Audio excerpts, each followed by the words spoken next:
સ્વાધ્યાય 1.3 નો દાખલા નંબર 2 શરૂ કરીએ। આ દાખલાની અંદર તમને ભાર આપેલું છે પણ આઈ સૂચકાંક આપ્યો નથી તેવા દાખલાની હું સમજૂતી શરૂ કરું। એક ફર્નિચર બનાવતી વસ્તુના ઉત્પાદનમાં વપરાતી 6 જુદી જુદી વસ્તુઓ અંગેની માહિતી નીચે પ્રમાણે છે। તે પરથી વર્ષ 2014 ને આધારે વર્ષ 2015 નો સૂચકાંક ગણો અને તેનું અર્થઘટન કરો। સૂચકાંક ગણો એવી સૂચના આપી છે પણ કઈ પદ્ધતિ એવું લખ્યું નથી। તો મેં અગાઉ શીખવાડ્યું હતું તે પ્રમાણે દાખલાની રકમમાં જો ભાર શબ્દ છાપીને આપ્યો હોય, ભાર એટલે W, જો ભાર શબ્દ છાપીને આપ્યો હોય તો તે ભારિત સરેરાશની પદ્ધતિ છે તેમ કહેવાય। દાખલામાં ભાર આપ્યો છે પણ સૂચકાંક નથી આપ્યો, પણ એ સૂચકાંક શોધવાનો રસ્તો આપ્યો છે। તમને 2 વર્ષના ભાવ આપ્યા છે, 2014 નો ભાવ અને 2015 નો ભાવ। આ બંનેના ઉપયોગથી તમે આઈ એટલે સૂચકાંક શોધી શકો। તો 2015નું વર્ષ એ ચાલુ વર્ષ કહેવાશે અને 2014નું વર્ષ એ આધાર વર્ષ કહેવાશે। તો આ માહિતી પરથી, આ આંકડાઓ ઉપરથી છેલ્લી જે 2 લાઈન છે એના ઉપરથી તમારે આઈ એટલે સૂચકાંક શોધવાનો, પછી એ સૂચકાંકનો ગુણાકાર ભાર સાથે કરી અને IWની રીતે આ દાખલાની ગણતરી કરવાની। તો હવે આ દાખલાની ગણતરી કેવી રીતે કરવી તે હું તમને સમજાવું। સ્વાધ્યાય 1.3 નો દાખલા નંબર 2 છે। આ એની ગણતરી માટેનું આ બોક્સ તૈયાર કર્યું છે। દાખલાની રકમમાં વસ્તુના નામ આપે છે A B C D E F। તમે તમારું પુસ્તક સામે રાખજો। તમને દાખલામાં 2 વર્ષના ભાવ આપ્યા છે, 2015 નો ભાવ અને 2014 નો ભાવ। આ ચોપડીમાંથી આ રકમ જ લખી છે। 2015 ને આપણે P1 કહીશું અને 2014 ને આપણે P0 કહીશું, એટલે આ આધાર વર્ષનો ભાવ અને આ ચાલુ વર્ષનો ભાવ। આ બંને ઉપરથી સૌપ્રથમ સૂચકાંક આઈ શોધવાનો, અને જો મેં આઈ માટેનું સૂત્ર લખ્યું છે P1/P0 ગુણ્યા 100 એટલે જ સૂચકાંક। તો આ ખાલી જે બોક્સ દેખાય છે એમાં સૂચકાંક શોધવાનો, અને દાખલામાં ભાર છાપીને આપ્યો છે તો આ ભાર અને આઈનો ગુણાકાર કરો એટલે પાછળ IWનું ખાનું મળે, અને પછી આપણે અગાઉની રીતે IWનું સૂત્ર મૂકી અને દાખલાને પૂરો કરીશું। તો સૌપ્રથમ અહીંયા આગળ આઈની ગણતરી કરીએ અને ત્યારબાદ આઈ અને ડબલ્યુનો ગુણાકાર કરીને IWનું ખાનું ભરીએ। ચલો હવે આપણે દાખલાની ગણતરી શરૂ કરીએ। પહેલાં સૌપ્રથમ આઈની ગણતરી કરીએ। તો આ ચાલુ વર્ષનો ભાવ ઉપર લખ્યો 24 અને આધાર વર્ષનો ભાવ નીચે લખ્યો ગુણ્યા 100 કર્યા, એટલે I is equal to P1/P0 ગુણ્યા 100। તમે કેલ્સી ઉપર આનું સાદુરૂપ આપો તો તમારો પહેલા જ વખતનો સૂચકાંક 80 આવશે। કેટલો આવશે? 80। હવે એ જ રીતે બીજું વર્ષ P1 ઉપર લખ્યા અને P0 20 આધાર વર્ષનો ભાવ નીચે લખ્યો ગુણ્યા 100। આનું તમે સાદુરૂપ કેલ્સી ઉપર આપો તો જવાબ 120 આવશે। એ જ રીતે ત્રીજી વસ્તુ 70 એ ચાલુ વર્ષનો P1 ઉપર લખ્યો અને P0 નીચે લખ્યા 50 ગુણ્યા 100। આનું સાદુરૂપ આપો તો જવાબ 140 આવશે।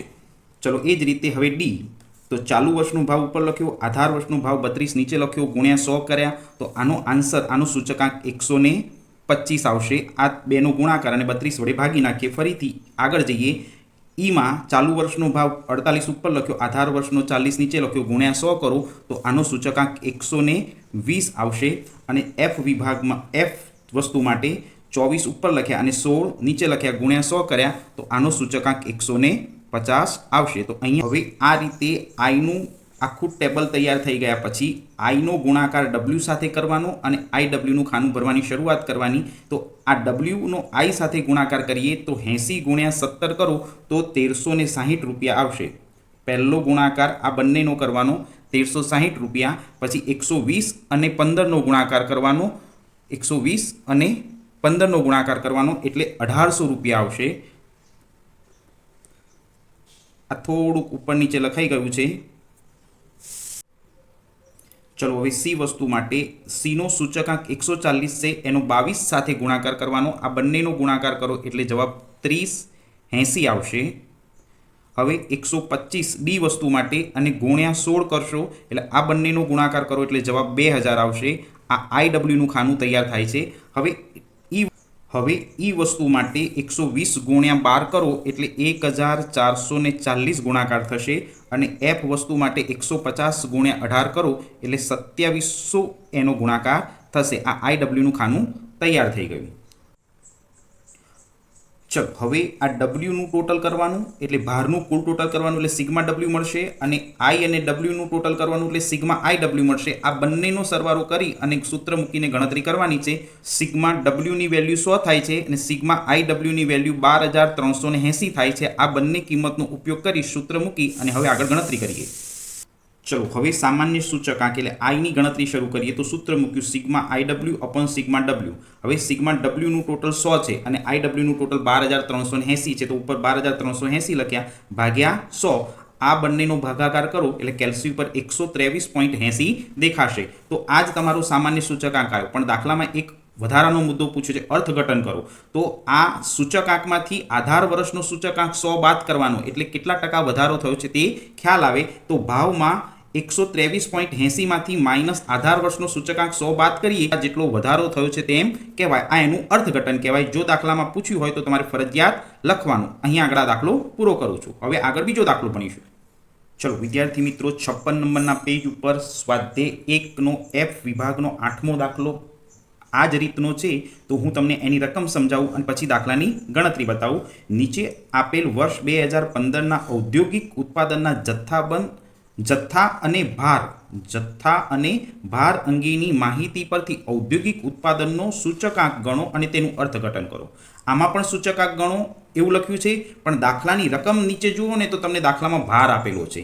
આ ભાર આપ્યો છે એટલે ડબલ્યુ આપ્યો છે, પરંતુ તમને આ દાખલામાં આઈ નથી આપ્યો. જો 2013 અને 2015નો ભાવ આપ્યો છે, પણ આઈ એટલે સૂચકાંક આપ્યો નથી. તો તમારે આ બંને માહિતી ઉપરથી પહેલાં સૂચકાંક શોધવો પડે અને પછી દાખલો ગણવો પડે. તો 2015 એ ચાલુ વર્ષ કહેવાય, જેને આપણે P1 કહીશું, અને 2013 એ આધાર વર્ષ કહેવાય, જેને આપણે P0 કહીશું. હવે દાખલામાં વધારાની બાબત એ વસ્તુનો એકમ આપ્યો છે. આની કોઈ જરૂર છે નહીં, પણ પરીક્ષામાં દાખલામાં લખવા ખાતર લખવાનો છે. અને એ જ વસ્તુના નામ આપ્યા છે: ખાંડ, ટેક્સટાઇલ, ઇજનેરી અને કેમિકલ અને ખાદ્ય વિભાગ. આ ઉદ્યોગોના નામ આપ્યા છે. તો આ બે ખાના માત્ર લખવા ખાતર લખવાના છે. અને ઉપયોગ આ આધાર વર્ષ અને ચાલુ વર્ષનો ઉપયોગ કરી અને આઈ શોધવાનો અને એનો ભાર સાથે ગુણાકાર કરી અને આઈ ડબલ્યુનું ખાનું તૈયાર કરવાનું. તો હવે આ દાખલો કેવી રીતે ગણવો એ હું તમને ડાયરેક્ટ સમજાવી દઉં, કે જેથી કરી અને તમે દાખલો ગણી શકો. મેં અગાઉનો જે દાખલો શીખવાડ્યો હતો એના જેવો જ છે. સૌ પ્રથમ એનું ફોર્મેટ સમજાવી દઉં. તો મેં આ જે બોક્સ તૈયાર કર્યું છે એમાં ઉદ્યોગના નામ લખ્યા છે. આ ચોપડીમાં ઉદ્યોગોના નામ છાપીને આપ્યા એ જ લખ્યા છે અને એનો એકમ લખ્યો છે. તો આ એકમ પણ ચોપડીમાં જે છે એ જ છે. આ ભાવ લખ્યો છે P1 એટલે 2015નો ભાવ ચાલુ વર્ષનો, અને 2013 એટલે આધાર વર્ષનો ભાવ લખ્યો છે. તો અહીંથી અહીં સુધી તો ચોપડીમાંથી ખાલી રકમ ઉતારી છે, દરેકની વચ્ચે એક એક લીટી છોડેલી છે અને સૂચકાંકનું ખાનું તૈયાર કરેલું છે. P1ની કિંમત ઉપર લખી અને P0ની કિંમત નીચે લખી. ચાલુ વર્ષની કિંમત ઉપર અને આધાર વર્ષની કિંમત નીચે ગુણ્યા 100. તો આ રીતે મેં થોડુંક લખીને રાખ્યું છે.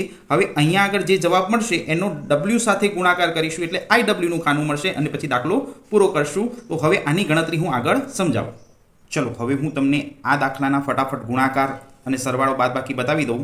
તો દરેક જણ ધ્યાન રાખો, આઈની કિંમત એક ચાલુ વર્ષનો સૂચકાંક P1 ઉપર P0 નીચે ગુણ્યા 100 એટલે એનો સૂચકાંક 150 આવશે. તે જ રીતે P1ની કિંમત 25 ઉપર 20 નીચે ગુણ્યા 100 એટલે 125 આવશે. અહીંયા આગળ આ ઇજનેરી વિભાગ જે છે એમાં ચાલુ વર્ષનો સૂચકાંક ઉપર આધાર વર્ષનો જે ગુણ્યા 100, અહીંયા જવાબ પોઈન્ટમાં આવે છે એટલે 83.33 સમથિંગ આવે છે એટલે 83.33 લખ્યો છે. હવે એ જ રીતે કેમિકલ વિભાગની અંદર 50 ગુણ્યા 100 ભાગ્યા 40 એટલે 125 આવશે. અને છેલ્લે 60 એ P1ની કિંમત ઉપર લખી અને P0 નીચે લખ્યા ગુણ્યા 100 એટલે એનો સૂચકાંક 120 આવશે. તો આ રીતે આઈનું બોક્સ તૈયાર કર્યા પછી સૂચકાંક શોધ્યા પછી તેનો W સાથે ગુણાકાર કરીએ તો 150 ગુણ્યા 4 એટલે 600 આવશે. 125 ગુણ્યા 6 એટલે 750 આવશે. અહીંયા આગળ 83.33 ગુણ્યા 30 કરો એટલે જવાબ પોઈન્ટમાં આવે છે 2499.9.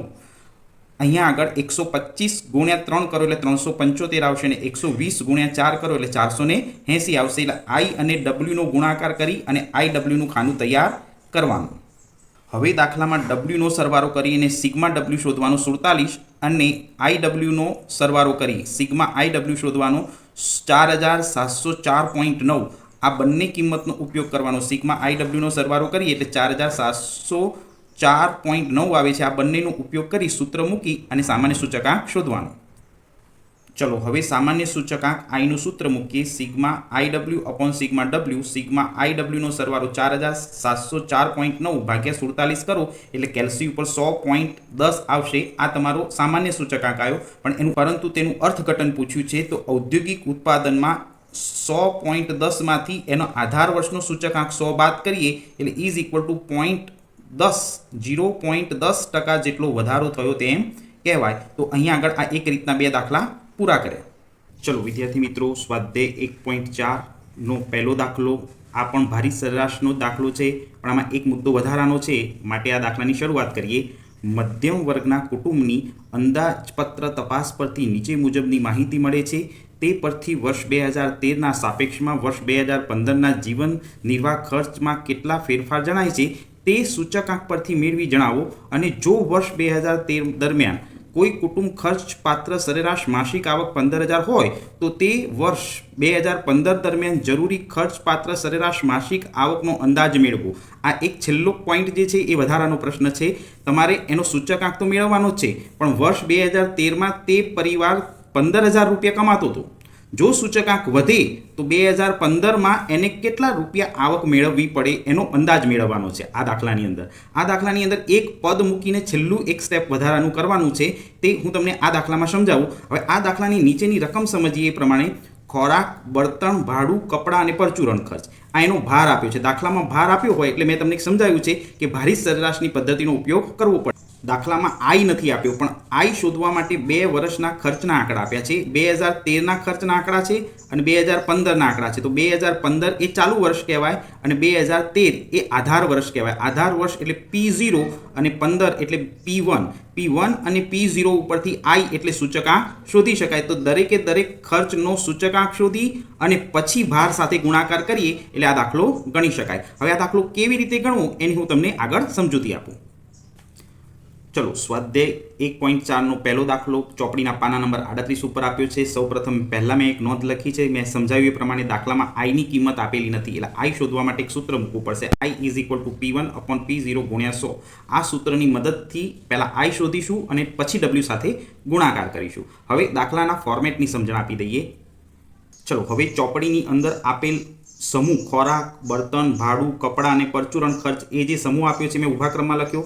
દાખલામાં એનો ભાર આપ્યો છે એ લખ્યો અને દાખલામાં P1 અને P0 એટલે 2015 અને 2013ના ખર્ચના આંકડા આપ્યા છે એ લખ્યા. તો બેટા અહીંથી અહીં સુધી તો માત્ર ચોપડીની રકમ જ લખી છે.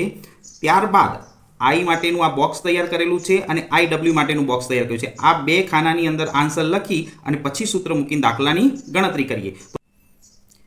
ચલો, સૌ પ્રથમ ખોરાકની અંદર આ P1 ઉપર લખ્યો અને P0 નીચે લખી અને ગુણ્યા 100 કરીએ તો આ બેનો ગુણાકાર કરી 3000 વડે ભાગીએ તો 130 રૂપિયા આવે છે. ચલો, બળતણ માટે 1850 એ P1 છે એ ઉપર લખ્યો અને 1450 એ P0 છે એ આધારમાં લખ્યો અને ગુણ્યા 100 કર્યા. તો આ બંનેનો ગુણાકાર કરી 1450 વડે ભાગો એટલે સૂચકાંક 127.59 આવશે. એ જ રીતે ભાડાનો સૂચકાંક P1 2400 છે અને P0 1500 છે એ આધારમાં લખેલો. 2400 ગુણ્યા 100 ભાગ્યા 1500 કરો એટલે આનો સૂચકાંક 160 આવશે. 160. ચલો, કપડા માટે 900 P1 અને 600 P0 ગુણ્યા 100 કરો એટલે આનો સૂચકાંક આવશે 150. એ જ રીતે છેલ્લે પરચુરણ ખર્ચ માટે 1920 ઉપર લખ્યા અને 1600 નીચે લખી ગુણ્યા 100 કરો એટલે આનો સૂચકાંક આવશે 120 કરવાનું છે. તો પહેલો ગુણાકાર 45 ગુણ્યા 130 કરો એટલે 5850 આવશે. 5850 આ IWનું ખાનું ભરવાની શરૂઆત થઈ ગઈ. ત્યાર પછી 15 એ બીજી વસ્તુનો ભાર છે અને અહીંયા પોઈન્ટમાં છે 127.59. એટલે આ બંનેનો ગુણાકાર કરો એટલે જવાબ પોઈન્ટમાં આવશે 13.85. ચલો, હવે ભાડું જે છે એનો ભાર 10 છે અને એનો સૂચકાંક 160 છે. એટલે આ બંનેનો ગુણાકાર કરો એટલે એનો IW મળશે 1600. હવે અહીંયા કપડામાં 20 ભાર છે અને અહીંયા આગળ 150 છે. બંનેનો ગુણાકાર કરો તો એનો IW મળશે 3000. હવે આગળ જઈએ. પરચુરણ ખર્ચમાં અહીં 10 છે ભાર અને અહીં 120 છે. બંનેનો ગુણાકાર કરો તો 1200 એ IWનું ખાનું ભરાશે. હવે દરેક ભારનું ટોટલ કરો એટલે સિગ્મા W 100 આવે છે અને IWનું ટોટલ કરો સિગ્મા IW 13,563.85 આવે છે. એટલે આ 100 અને 13,563.85 આ બંનેનો ઉપયોગ કરી અને સૂત્ર મૂકી આગળ દાખલાની ગણતરી થશે. ટેબલ તૈયાર થઈ ગયા પછી સૂચકાંકનું સૂત્ર મૂકવાનું. I is equal to sigma IW upon sigma W. એટલે સિગ્મા IWનું ટોટલ 13,000 563.85 હતું એ ઉપર લખ્યું અને સિગ્મા ડબલ્યુનું ટોટલ નીચે છેદમાં લખી આ બંનેને કેલ્સી ઉપર ભાગાકાર કરો એટલે 135.64 એ તમારો સૂચકાંક આવશે. તમારા ઘરમાં ખોરાક, બળતણ, ભાડું, કપડાં અને પરચુરણ ખર્ચનો સૂચકાંક 135.64 મળશે. ચલો, ચાલુ વર્ષનો ખર્ચનો સૂચકાંક 135.64 જે હમણાં ઉપર શોધ્યો એ, અને આધાર વર્ષનો ખર્ચનો સૂચકાંક હંમેશા 100 હોય. મેં તમને પહેલાં પણ ભણાવ્યું હતું, આધાર વર્ષનો સૂચકાંક હંમેશા 100 હોય. તો 135.64 માંથી 100 બાદ કરીએ એટલે 35.64 ખર્ચમાં વધારો થયો તેમ કહેવાય. 2013ની સરખામણીમાં 2015 સુધીમાં 35.64% જેટલો ખર્ચ તમારા ઘરમાં વધ્યો તેમ કહેવાય. હવે તમારે કેટલા રૂપિયા આવક વધારે કમાવી પડે એના માટે એક પદ મૂકી અને પછી ગણતરી કરવાની, જે હું તમને સમજાવું. ચલો, વર્ષ 2015ની સરેરાશ માસિક આવકનો અંદાજ મેળવવો હોય, તમે વર્ષ 2015માં કેટલા રૂપિયા કમાશો તેનો અંદાજ મેળવવો હોય તો તે શોધવા માટે એક પદ મૂકવું પડશે. અને એ પદ હું તમને સમજાવું કે 2013નો એટલે આધાર વર્ષનો સૂચકાંક 100 હોય ત્યારે તમે 2013માં 15,000 કમાતા હતા. રૂપિયા સૂચકાંક હોય ત્યારે તમે 15,000 કમાતા હતા.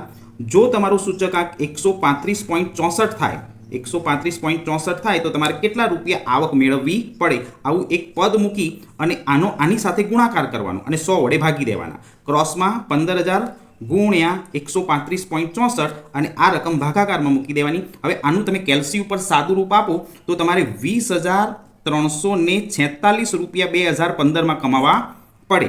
તમે 2013ની અંદર 15,000 કમાતા હતા, પણ ચીજવસ્તુના ભાવ બજારમાં વધી ગયા માટે તમારે 2015ની અંદર 20,346 રૂપિયા તમે કમાઓ તો તમારા કૌટુંબિક ખર્ચને તમે પહોંચી વળો, નહીંતર પહોંચી વળાય નહીં. તો અહીંયા આગળ હું આ દાખલો પૂરો કરું છું.